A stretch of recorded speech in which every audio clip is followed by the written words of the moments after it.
Welcome back to Lost in a Tangent. We try to keep us sane watching a bunch of movies. Today we're talking about the Primate trailer. This is not a prequel to Nope, which was really disappointing. I was waiting for it to say from Jordan Peele for like the whole fucking trailer, but then that never happened. They even had the same shot.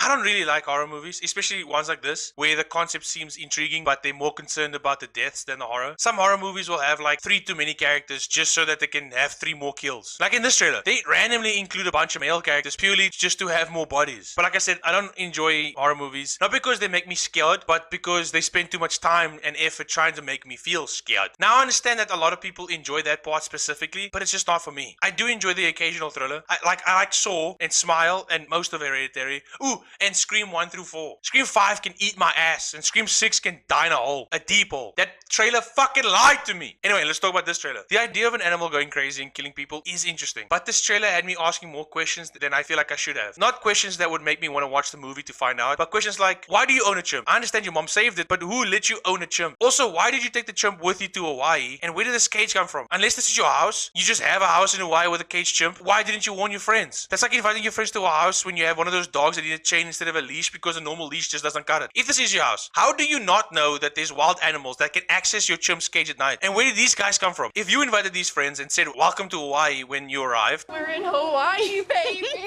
That means they don't live here. So where did they come from? Unless they were invited too, but they weren't there during the day? Because if they were there during the day, then why didn't you introduce them to Ben? If they weren't invited but live in Hawaii, how do you know them? Do you live in Hawaii? If you do live in Hawaii and they live in Hawaii and you know them, how do they not know Ben? Because they know where you live. Talking about where you live, if you live in Hawaii, how do you know these women? Are you guys pen pals? Because if you live with a chimp, then you would have brought up in conversation. The only way you wouldn't have told them about Ben before this is if you didn't live with him. But then that circles back to how do you know the men and how do they know where you live without knowing who Ben is?